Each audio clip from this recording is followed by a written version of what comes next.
Hello everyone, I'm Huancui, currently a postdoc at PNL working with Ruby and Azure.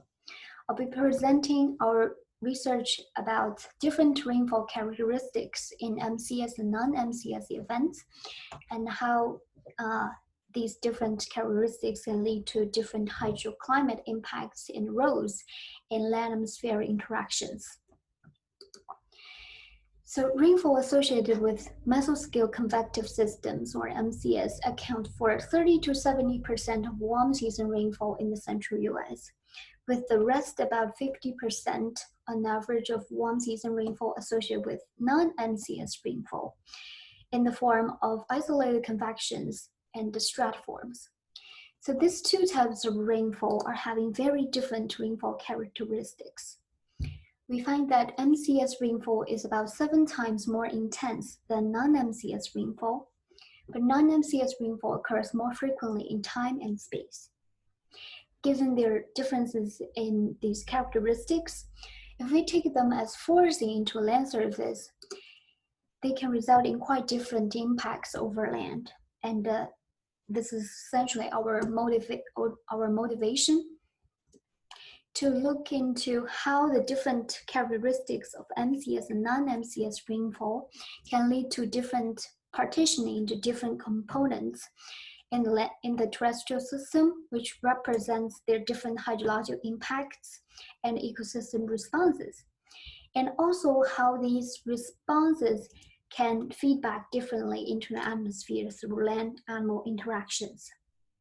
So with this workflow, we're gonna be first looking at how the different rainfall characteristics can lead to different partitioning into terrestrial water budget. In order to differentiate or distinguish their terrestrial impacts of MCS and non-MCS rainfall, we use a water tagging technique. What we did is to take NLDAS data, which has been separated into MCS and non-MCS rainfall components using this flux track algorithm. And we use water tracer to tag MCS and non-MCS rainfall respectively in the land surface, which is represented by NOAA-NP land surface model. Similar as other land surface models, water can enter the system through through precipitation, and it can exit the system through evapotranspiration, surface and subsurface runoff. Water can also exist in the system as soil moisture, snow water, and canopy intercepted water. By using this water tagging technique, we're gonna tag MCS and non-MCS rainfall respectively during the warm season from April to August for this 22-year period in order to track their subsequent transit over land. And this water tracer tool allows us to quantify the contribution of MCS and non-MCS rainfall to different components in the surface water balances by using this tracer flux component. So the key components we'll be looking at are surface runoff, evapotranspiration, and soil moisture. From the 22-year simulations, we find that MCS rainfall has a greater contribution to surface runoff, but the non-MCS rainfall is contributing more to the evapotranspiration.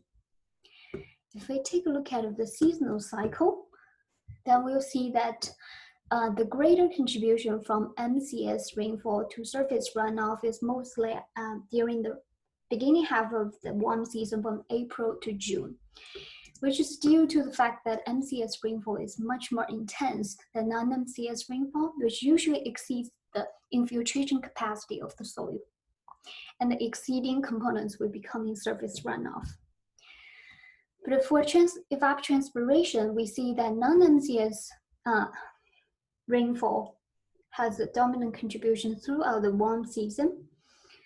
And if we take a further look at its components, we'll see that's mostly due to its large contribution to soil evaporation, which is shown by this figure, showing the 3 components contributing to the total evapotranspiration. And we see a larger contribution from non-MCS to soil evaporation.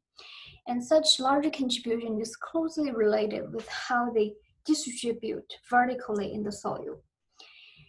So this figure is showing MCS and non-MCS contributed soil moisture from top to deeper soil layers with time. And we see that MCS contributed soil moisture can penetrate deeper into the soil, while non-MCS rainfall tends to stay shallower in the soil surface. And such differences can be reviewed more clearly if we take slides at specific time steps. We see that MCS rainfall can penetrate deeper into soils. Now, given their differences in vertical profiles, how can these affect subsequent rainfall differently through land-atmospheric interactions? And do we expect to see a higher relevance for non-MCS contributed soil moisture with subsequent rainfall because they contribute more to they contribute more to evapotranspiration? So for the next few slides, we're gonna be looking at soil moisture from earlier season MCS and non-MCS rainfall, mostly from April to June, and how it can be affecting rainfall in July. And the approach we took is to examine the preferential soil moisture conditions for rainfall to occur in July in both spatial and temporal preferences. Depending on where maximum and minimum rainfall occurs, we took their soil moisture differences at these two locations at early morning hours before such rainfall event occurs, in order to see if such maximum rainfall tends to occur at drier or wetter conditions than its surrounding. We also take into account of the soil moisture anomaly at its maximum location in comparison with its own climatology. So both of these two terms are compared with their own control samples or climatology to see if the rainfall is preferentially occur over drier or wetter soil conditions. And such soil moisture conditions can be attributed to soil moisture sourced from earlier season MCS or non-MCS rainfall, because we've been tracking these components using our water tracers. So on the right is showing the spatial and temporal preferences for non-MCS rainfall in the afternoon when they usually peaks. So we see that non-MCS rainfall in the afternoon tends to occur at locations that's drier than usual, especially for the southern Great Plain. And we also see they tend to occur at drier than surrounding locations, indicating the important role of thermally induced circulations in initiating such afternoon convections that non-MCS rainfall includes. And now if we attribute such soil moisture preferences to the components that's from MCS or non-MCS rainfall in the earlier season, we see that such drier anomalies are mostly due to MCS rainfall contributed soil moisture. And now if we repeat the same analysis, but for MCS rainfall during nighttime, when most MCS rainfall occurs, we see very different patterns. And essentially, MCS rainfall at nighttime tend to occur in locations that's wetter than surrounding and wetter than usual, indicating an important role of moisture supply in those MCS development at night.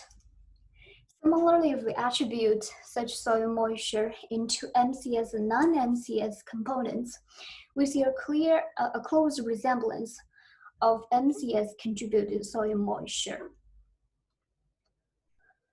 And such soil moisture prevalence is also contributed by non-MCS rainfall in the earlier season, but to a less extent.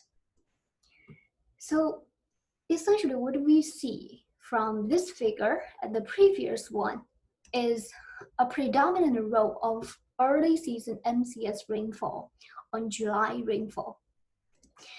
So MCS rainfall with higher intensity and larger area coverage comparing with individual isolated convections, they are more effective in producing mesoscale soil moisture gradients, which can induce convections over dry soils. And this is a critical mechanism for afternoon non-MCS rainfall to occur.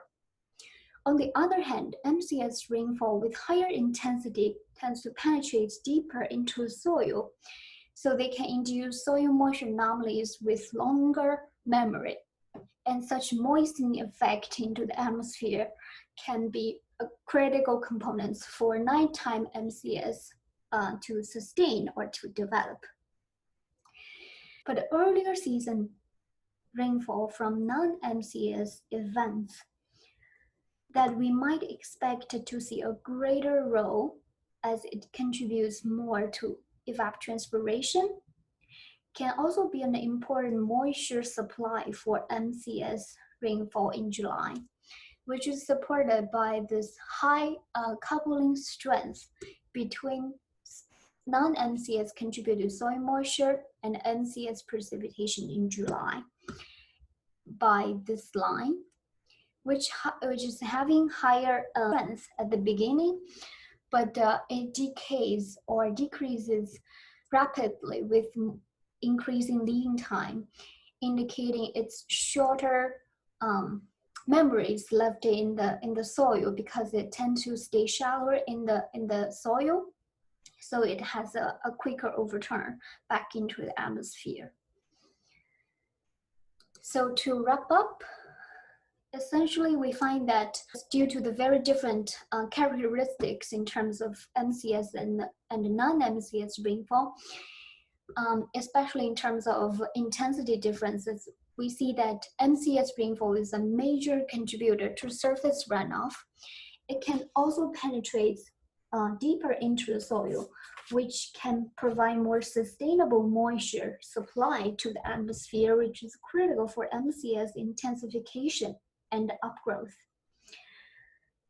And it can also induce greater soil moisture heterogeneity that can favor non-MCS rainfall to occur.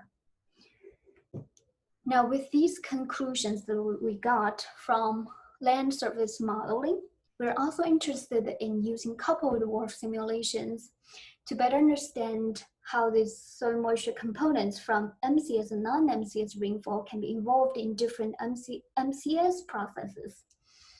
And for the terrestrial branch, currently the lateral flows in the surface and subsurface are ignored, but they could be important for transit time and soil moisture heterogeneity in the land surface which will be taken into account in the future.